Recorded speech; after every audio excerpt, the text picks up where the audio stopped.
The house with no witnesses. The body was found at 6:12 a.m., but the house had been awake all night. Detective Aaron Klein noticed it immediately. The lights, not random, not careless. Each room glowed at the same low intensity, as if someone had walked through the house, turning them on deliberately, room by room. Elliot Rowe lay face down in his study. One precise stab beneath the rib cage. No defensive wounds. His fingers clawed at the desk edge, not in panic, but in resistance. The kind that comes after realization.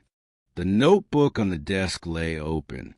On the final page, written calmly, "I know who you are." Not what you are. Who? Mara Rowe, the wife. Mara stood in the hallway during questioning, wrapped in Elliot's sweater despite the heat. She said she had gone to bed at midnight, said she slept heavily, said she heard nothing, but her side of the bed was cold. The house log showed the bedroom lights turn on at 1:58 a.m., then off again at 2:21 a.m. Mara said she never touched the lights. She also said Elliot had recently become paranoid, installing locks, changing passwords, accusing people of watching him. But when Klein asked her who Elliot suspected, she hesitated before answering. "Everyone," she said. That wasn't an answer. Later, Klein noticed something else. Mara never asked how Elliot died, only when. Jonah Pike, the devotee. Jonah sat hunched in the guest room, fingers stained with ink. He spoke too quickly, answered before questions finished. Said Elliot had ruined his future. "I gave him everything." Jonah said, "Every theory, every lead." Yet Jonah's draft showed Elliot had corrected him endlessly, circling mistakes, questioning assumptions, writing prove it in the margins.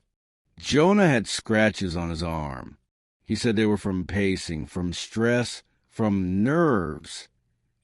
But the scratches ran parallel, evenly spaced. Not claw marks, knife hesitation marks. And Jonah's laptop shut down at 12:07 a.m., long before the estimated time of death. When asked where he was at 2 a.m., Jonah said, "Thinking." That answer stuck with Klein.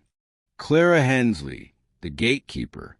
Clara's fingerprints were on Elliot's notebook, but not on the pen. She admitted she had begged Elliot to stop writing the book. It wasn't safe, she said. Not for him.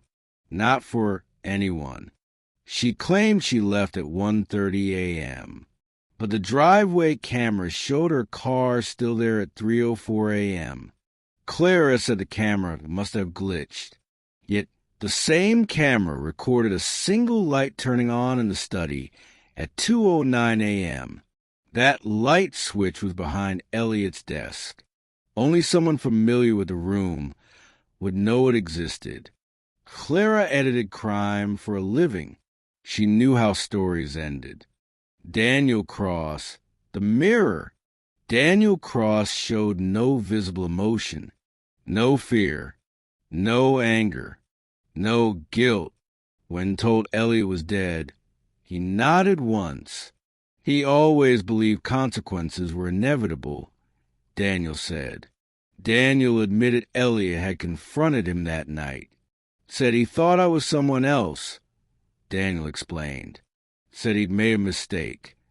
Daniel had no alibi between 1:45 and 2:30 a.m., but he also had no motive. Elliot had cleared Daniel's name publicly years ago. Daniel gained nothing from Elliot's death, except silence. The autopsy detail everyone missed. Elliot had been sedated, but not heavily. The dosage suggested familiarity. Someone who knew exactly how much would slow him without knocking him out. The sedative was dissolved in wine. Only one person drank wine that night. Elliot didn't. What Elliot knew, the manuscript wasn't fiction. It was a pattern study. Elliot believed the killer didn't murder impulsively. They killed when someone discovered something they shouldn't. They killed to correct narratives, to restore control. One margin note read, "They stay close to truth, not because they like it, but because they need to manage it." Another, "They don't panic. They curate." The moment of death, there were no signs of struggle elsewhere in the house, meaning Elliot did not run. He didn't scream. He didn't fight, because when he saw the killer, he already understood. The hesitation before the stab suggested recognition. The angle suggested someone standing close, not attacking. The killer didn't flee immediately. They turned off the light. They closed the notebook. They left the house looking exactly as it had before, except for one thing. The lights. Aftermath. Mara inherited everything. Jonah vanished after trying to publish a fictional account eerily similar to the murder. Clara left publishing and took a job in crisis communications. Daniel Cross was arrested years later for killing a man who accused him of lying. He never mentioned Elliot. The case was closed without a verdict. But Klein never stopped thinking about the final sentence Elliot wrote. "If you're reading this, I was wrong about one thing. Not afraid.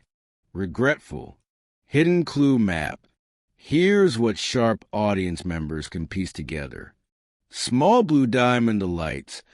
Only someone who wanted the house to look normal afterward would bother. Small blue diamond sedative and wine. Elliot didn't drink. Someone else did. Small blue diamond hesitation plus familiarity, emotional conflict, not hatred. Small blue diamond correcting narratives, someone whose job is controlling stories. Small blue diamond notebook fingerprints, but not pen, someone read, not wrote. Small blue diamond camera, excuse equals lie, only one suspect blame technology. Small blue diamond who asks when, not how. Someone already knew how. No character is 100% innocent, but one fits every behavioral detail. The things no one talks about. They say every crime scene tells the truth, but that's not entirely accurate. Crime scenes tell the truth selectively, only what the killer allows to remain. And Elliot Rowe understood that better than anyone. There are details no one argued about. The time of death, the stab wound, the lack of forced entry.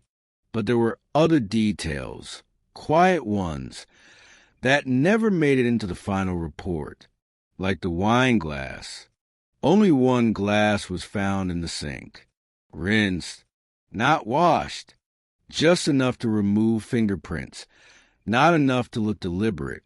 The sink itself was dry, except for the inside of that single glass.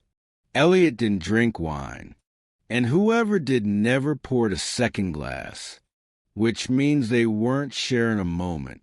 They were preparing one. Then there's the sedative, not crushed, not mixed hastily, fully dissolved, timed, measured. This wasn't improvisation. This was someone who knew how bodies slow down, how minds soften before they resist, how long realization takes when movement becomes impossible. Someone who had studied reactions, not just actions. Now think about the notebook. I know who you are. Not written in panic, not smudged. No shaking lines. Elliot didn't write that while running out of time. He wrote it while looking at someone, which means the killer didn't surprise him. The killer stood where Elliot could see their face, and Elliot let them. Why? because he had already placed them inside his theory. That's the part people miss. Elliot didn't discover the killer that night. He confirmed them. Look closer at the manuscript notes. Correcting narratives, managing truth, staying close to reality. Those aren't traits of rage.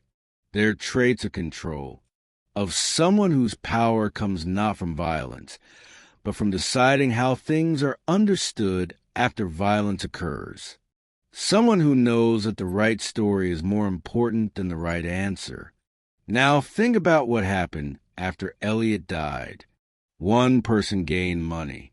One lost everything. One disappeared. And one quietly changed careers to shaping public perception during crises. That last part is interesting because killers who fear discovery usually run. Killers who fear exposure usually destroy evidence. But killers who fear misinterpretation do something else. They stay. They watch. They make sure the story settles the right way. Let's talk about the lights. Every room softly lit. Not bright. Not dark. Balanced. As if someone wanted the house to appear calm, normal, unremarkable, because panic attracts attention. Order does not.